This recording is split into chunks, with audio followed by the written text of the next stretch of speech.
Hello guys, today how can I begin to heal my wounded inner child? Thank you for this question, important one in our personal development journey, in our healing journey, because we want to heal. When we do the inner work, on one side I would like to say we have to do the work with our brain to reprogram and get rid of any strategies, any mechanism, any habits, patterns, way of thinking that we needed to create to be who we needed to be in childhood. And now we see as this is totally dysfunctional for me, so I reprogram myself. On the other side, I have something that is really painful. That is exactly my wounded inner child. How I begin this work with my wounds. I would like to start with recognizing what is my wounded inner child. It's emotional pain. Wounded inner child is emotional pain. Every emotional pain you've got in you will be activated by people in your life who trigger you. I'm saying this because that can be for you the way to begin to heal your wounded inner child. We use in our healing journey spiritual way and more psychological way through therapy. Both works, as many people, as many ways. We always heal in our unique way. That's the most important to remember. Some people have to deal with those emotions and they go to meditation, to spiritual practices to heal it.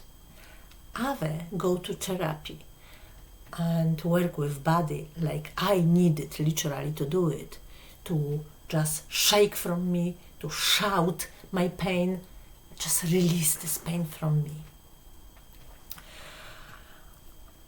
So, how to use spiritual teachers that are in our life, and they are the best spiritual teachers because they don't share with you the practice. They put you, the theory, they put you in practice. What is the practice? I will trigger you to show you your wound. So if you want to do the work, use it instead of being frustrated. How to use it? Look at your reaction. If this person in my life is always evoking in me the same emotional reaction, thank you for this person, what wound it is. I can give you one example. You have a person in your life that is talking to you in the way that you just blow. Your body is just shaking. You are overthinking about the situation for even days. And you cry, how will she dare to say it? And it cost you so much. And she said something like one little sentence. Observe yourself. My gosh, I am like, you feel it. Emotional pain is in your body. Or your body can just react in opposite way, like totally freeze, shut down, and maybe you just pay back to this person in any passive aggressive way. That what could you learn? So what is my pain? For example, it can be that this person is talking to me in the way they make me totally powerless, like using as an abuse, this verbal psychological abuse, gaslighting. What it is? I know better what you done. What they trigger in you. If they trigger in you the situation with your mom, your pain, like you had this mom that never listened to you. Like, I know better for you. Don't talk to me like this. And she just shut you. And you had even no chance to tell her, Mommy, it wasn't like this. Why you don't listen to me? That's a huge pain. Why you don't see me? Why you don't understand me? Why you don't love me? Why you are not for me? Why you are shouting and telling me that was how it wasn't? That's immense pain. That's immense pain in you that you carry all your life. Now, every time anyone, different people or specific people, is talking to you like, I don't allow you to explain yourself. I know what you did. No, I know better. Or you try to say something and they talk over you and they have this way of talking like, I don't talk to me, I know better, and something like you can't get to this person. And you think, why it cost me so much? Why I need to get to this person? Because you want to get to your mom. And because you couldn't even open the mouth, maybe now you are shouting 100 times louder because this little child finally can shout over this person and showing, listen to me, see me.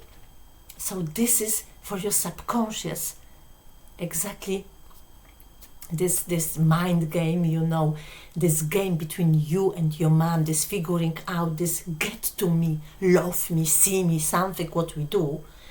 This is our pain, and this person is showing me. So we have to do the work, not with this person, but of course, like in therapy or self-therapy, me and my mom. The moment you see and you can even name it, that's a lot. And you free yourself through the work from this person. Mostly this person is distance from you, or you change the relationship because you heal this wound, yes, of the one I explained to you before a moment. I will show you the analogy in physical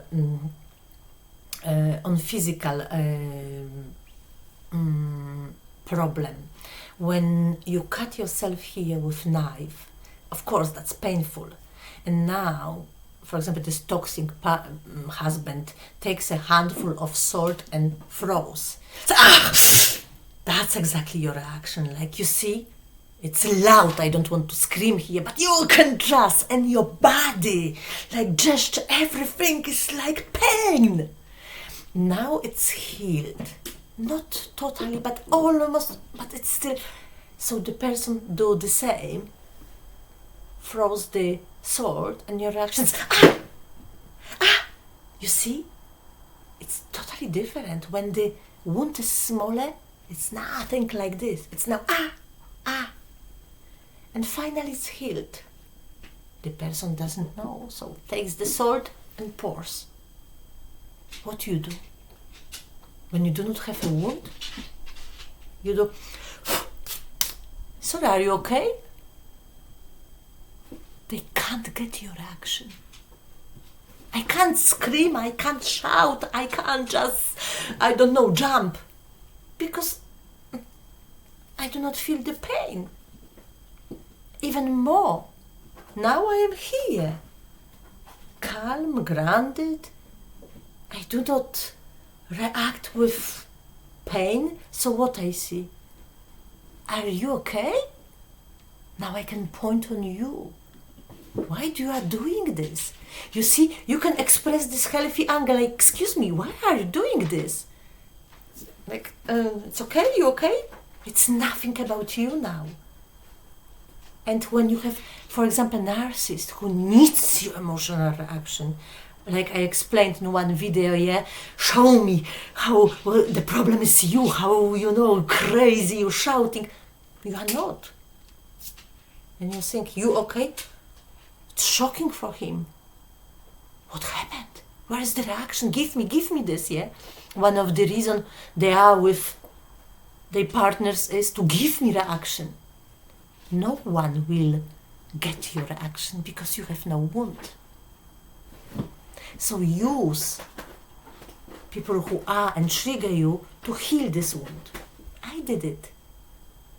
And this and that and that, and one day when I realized it's not only that just post factum, like, oh my gosh, nothing in my body. I don't need to talk to prove you.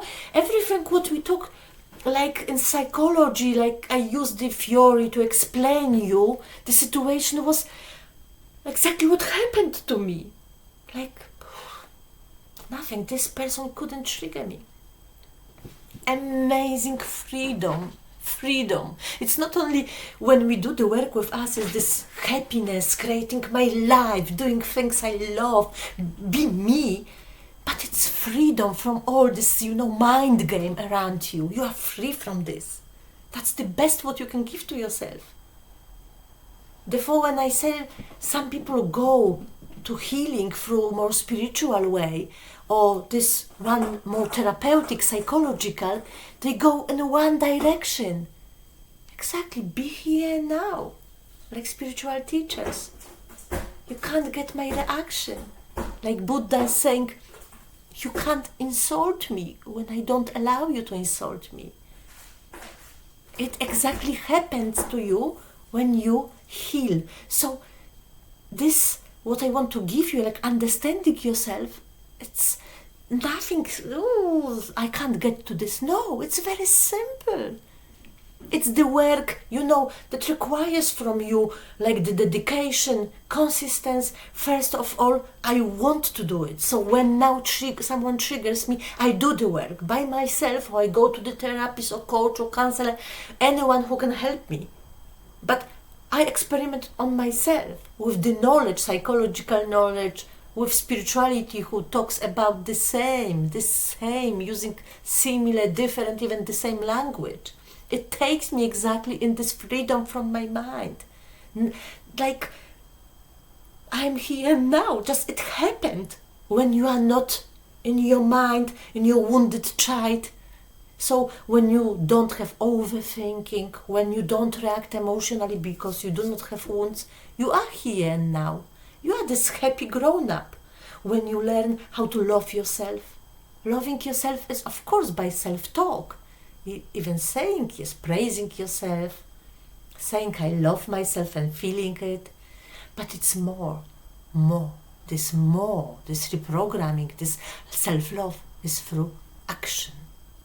When I say I love myself in the mirror, and then my husband comes and just tell me, just move yourself. I don't love myself enough. Or I love myself very little because I am with someone who treats me bad, disrespects me, abuses me. So my life is showing me how I love myself. Not that I repeat to the mirror, I love myself, and then someone just punch me. So to begin with your healing is to seeing me in life. Me, how I react when people do something or say something. If I love myself, I can express myself. Saying no is the biggest expression of self-love. So, who I am with my life? If I am with the person who abused me, I ask myself, why I am with this person? Why? People come with something like depression, anxiety, stress to work with this, or with relationship problem, like I'm so lonely, so miserable, I'm craving love, why I can't have a partner, and their loneliness is their biggest pain. Or they are in a relationship, and now, he abused me, he done this, why I am, that's their pain. Oh, she divorced me, how I have to live, depression, that's my pain. The pain is showing you what you have to work with. The biggest pain is something what you come to heal, and then layer by layer you get. But talking about answering the question how to begin this healing this wounded inner child. Wounded inner child is, the wound is my emotional pain, and I see my emotional pain being triggered. The situation that can trigger you. You can see something and you can have something in you. Like, what is the pain? Why is the pain? And you get to this. So this is the work to do. Some people do the work with the emotion, like I said, more using meditation, spiritual practices, or the therapy. So that's the work to do. But to begin by observing myself. Who triggers me? What triggers me? Where? What pain is? I hope that was helpful. If you have any question after this video, of course ask me. We will go further. Thank you.